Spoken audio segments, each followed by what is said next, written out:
जय हिंद दोस्तों। इंसान आज हर जगह पहुंच चुका है, समुद्र की गहराइयों से लेकर सबसे ऊंची चोटी तक। और सिर्फ पृथ्वी नहीं, आज इंसान चांद तक भी पहुंच चुका है। पर अभी भी हमारी पृथ्वी पे ऐसी जगह हैं जहां इंसान अभी भी नहीं पहुंच पाया है। उनमें से एक जगह है साइबेरियन ताइगा। ये दुनिया की सबसे बंजर बियाबान जगहों में से एक है। इसका टोटल एरिया कुछ 5.1 मिलियन स्क्वायर किलोमीटर है, जो कि 10% है पूरी अर्थ की जमीन का। अब मुझे ये बताने की जरूरत तो नहीं वहाँ कैसे खतरनाक जानवर रहते होंगे। अगर मैं यहाँ के मौसम की बात करूँ तो यहाँ का टेम्परेचर -5 डिग्री चला जाता है और यहाँ गर्मियाँ ज्यादा समय तक नहीं रहती। और 1933 में यहाँ का टेम्परेचर -67 रिकॉर्ड किया गया था। खैर, तो आपको वहाँ के हालातों को देखकर ये समझ आ गया होगा कि वहाँ रहना नामुमकिन है। पर इसी चीज को मुमकिन किया है 6 लोगों के एक परिवार ने, जो यहाँ 40 सालों से रह रहे थे और एक वहाँ अभी भी रह रही होगी। तो मैं इन सबको शुरुआत से एक्सप्लेन करूंगा कि आखिर क्या हुआ था, और इसी के साथ साथ मैं आपको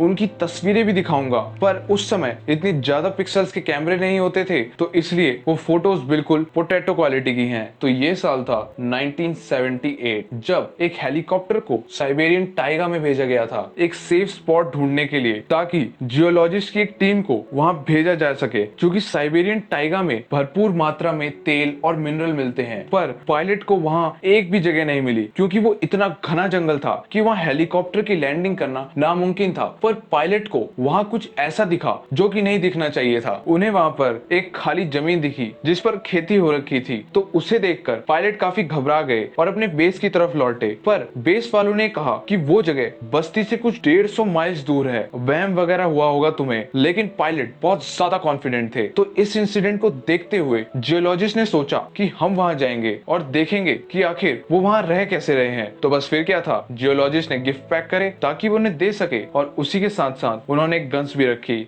सिक्योरिटी फर्स्ट। तो जब वहां जियोलॉजिस्ट की टीम पहुंची तो वो देखते ही समझ गए कि वहां कोई रहता होगा, एज उन्हें वहां नदी के ऊपर एक पेड़ लगा मिला जिससे लोग आते जाते होंगे। और उसके अलावा उन्हें वहां गार्डन और कई खेती भी दिखाई दी। फिर जब वो थोड़ा आगे गए तो उन्होंने एक बड़ी बुरी हालत में एक झोपड़ी मिली, जो पेड़ की डंडियों और छाल से बनाई हुई थी, और उसमें एक बहुत छोटी सी खिड़की थी जिससे रोशनी अंदर जा रही थी। उस झोपड़ी की कंडीशन को देखकर जियोलॉजिस्ट को लगा कि वहां कोई रहता नहीं होगा। तभी झोपड़ी का दरवाजा खुला और वहां से एक हमारी दादाजी की उम्र के इंसान बाहर आया। उसकी बाल और दाढ़ी बहुत बड़ी थी और उसके कपड़े भी बहुत बुरी हालत में थे। पहले तो वो जियोलॉजिस्ट को देखकर बड़ा डर गया। तो इसी को दूर करने के लिए उनमें से एक जियोलॉजिस्ट ने कहा, हेलो ग्रैंडफादर, हम आपसे मिलने के लिए आए हैं। जिसपे दादाजी ने कहा, अब तुम इतनी दूर आ ही गए हो तो आओ अंदर आओ। जब वो अंदर पहुंचे तो उन्होंने देखा कि अंदर से भी हालात उतने ही खराब हैं जितने बाहर से। जमीन पे आलू के छिलके पड़े हुए थे। इसके अलावा उन्हें पता चला कि यहाँ कुल 5 लोगों के परिवार रहते हैं, जिसमें से एक लड़की छुप गई और कहने लगी, ये हमारे पापों का नतीजा है। वैसे ही घर के और लोग भी उन्हें देखकर डरने लगे। तो ऐसे में जियोलॉजिस्ट ने सोचा कि हम बाहर ही जाएंगे ताकि हम इन्हें और न डराएं। तो अब समझिए वहां रहता कौन कौन था। तो जिन्हें जियोलॉजिस्ट ने दादाजी कहा था, उनका नाम था कार्ल लाइकोव, उनकी बीवी ओकेलिया जो पहले मर चुकी थी, मैं आपको आगे बताऊंगा कैसे, उनका बेटा सेवियन, उनकी बेटी नेटेलिया और उनके 2 बच्चे जिनका नाम था अगाफिया और डिमरिती, जो इसी जंगल में पैदा हुए थे। जी हाँ, ये पहले से यहाँ नहीं रहते थे। उसके पीछे की भी एक कहानी है, वो मैं आपको आगे बताऊंगा। फिर जियोलॉजिस्ट ने थोड़ा दूर ही अपना कैंप लगाया। पर थोड़ी देर में दादाजी अपनी 2 बेटियों के साथ उनसे मिलने आ गए। अब ऑब्वियसली जियोलॉजिस्ट ने उन्हें ब्रेड, जैम और चाय ऑफर किया, जिसमें उन दोनों ने कहा कि हमें ये अलाउड नहीं है लेना। तो इसमें से एक जियोलॉजिस्ट ने दादाजी यानी कार्ल लाइकोव से पूछा कि आपने कभी ब्रेड खाई है? तो उन्होंने कहा, मैंने तो खाई है, पर इन्होंने ये देखी भी नहीं। और जियोलॉजिस्ट ने देखा कि उन लड़कियों की भाषा भी बड़ी टूटी फूटी है। फिर जियोलॉजिस्ट वापस चले गए और कह के गए कि हम फिर आएंगे। तो जब जियोलॉजिस्ट बार बार उनसे मिलने आते रहे, तब दादाजी ने उन्हें अपनी कहानी बताई। अब यहाँ से खुलती है असली सच्चाई। तो जब कार्ल लाइकोव, जिन्हें हम दादाजी कहते हैं, वो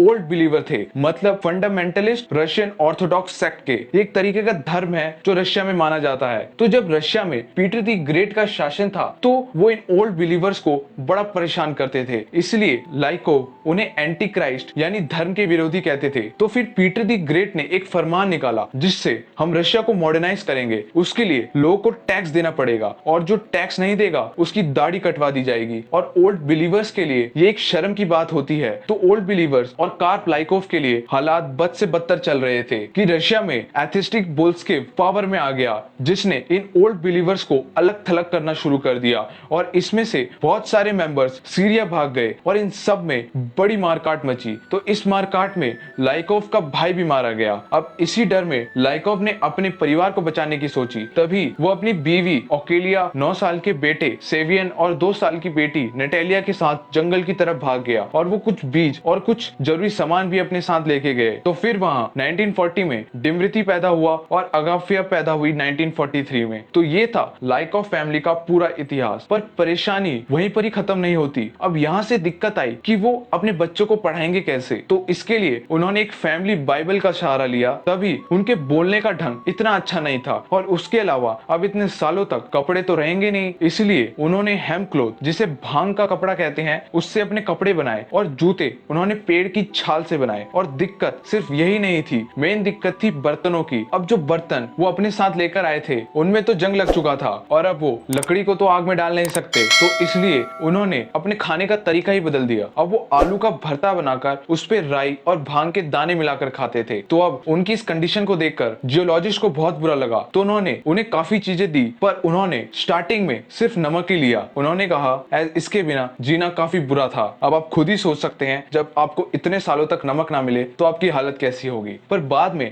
जब जियोलॉजिस्ट और लाइकोव फैमिली के रिलेशनशिप अच्छे होने लगे तो वो उनसे और चीजें भी लेने लगे, जैसे चाकू, छुरी, चम्मच, गेहूं, यहाँ तक कि टॉर्च भी लेने लगे। और उनमें से एक जियोलॉजिस्ट उनकी मदद करने के लिए वहीं रुक गया। तो एक दिन जियोलॉजिस्ट ने उन्हें अपने बेस कैंप में बुलाया, जहां उनके परिवार को कई आधुनिक चीजें दिखाई गई, जैसे रेडियो, म्यूजिक प्लेयर। पर जब उन्हें टीवी दिखाया गया तो वो पूरी तरीके से डर गए और भगवान से अपने पापों के लिए माफी मांगने लगे। और फिर जियोलॉजिस्ट ने उन्हें कई बातें बताई, जैसे वर्ल्ड वॉर 2 कब और कैसे हुआ था। पर सरप्राइजिंगली जिस इंसिडेंट के बारे में आज बच्चा बच्चा जानता है, उन्हें उसके बारे में कोई खबर ही नहीं थी। पर उन्होंने ये बात कभी नहीं मानी कि इंसान भी कभी चांद पे गया था। तो जब ऐसे ही दिन बीत रहे थे, जियोलॉजिस्ट की टीम के एक मेंबर ने पूछा कि आपकी वाइफ की डेथ कैसे हुई थी। अब उसका राज यहाँ पर खुलता है। तो 1961 जून में बर्फबारी बहुत जल्दी हो गई थी, जिससे परिवार की सारी फसलें बर्बाद हो गई थी। अब उनके पास कोई सपोर्ट तो था नहीं। तो सवाल आया कि अब हम खाएंगे क्या। और नौबत पेड़ की छाल खाने तक की आ गई थी। और इसी भुखमरी में उनकी पत्नी ओकेलिया की मृत्यु हो गई। पर यहाँ एक चमत्कार हुआ। उन्हें एक छोटा सा राई का अंकुरित दाना मिला, जिसे उन्होंने बोया और उसकी दिन रात रखवाली करी, ताकि वैसे गिलहरी और चूहे वगैरह से बचा सके। और वो पौधा जब बड़ा हुआ उसने 18 बीज दिए और ऐसे उन्होंने अपनी पूरी राई की खेती को दोबारा बनाया। अब साइंटिस्ट उनके साथ रहने लगे तो उन्हें पता चला कि ये पूरी फैमिली बड़ी समझदार है। परिवार के हर सदस्य के पास कोई ना कोई खासियत है। जैसे दिमृति जो शिकार करने में माहिर था, अब उसके पास गन्स वगैरह तो नहीं थी, इसलिए वो हमारे पूर्वजों जैसे तरीके इस्तेमाल करता था। और उसकी भागने की क्षमता इतनी तेज थी कि वो अपने शिकार के पीछे तब तक भागता था जब तक वो थक ना जाए। और जैसा कि मैंने बताया कि वहाँ ज्यादा सर्दियां रहती थी, तो वो कई दिनों तक घर नहीं जाता था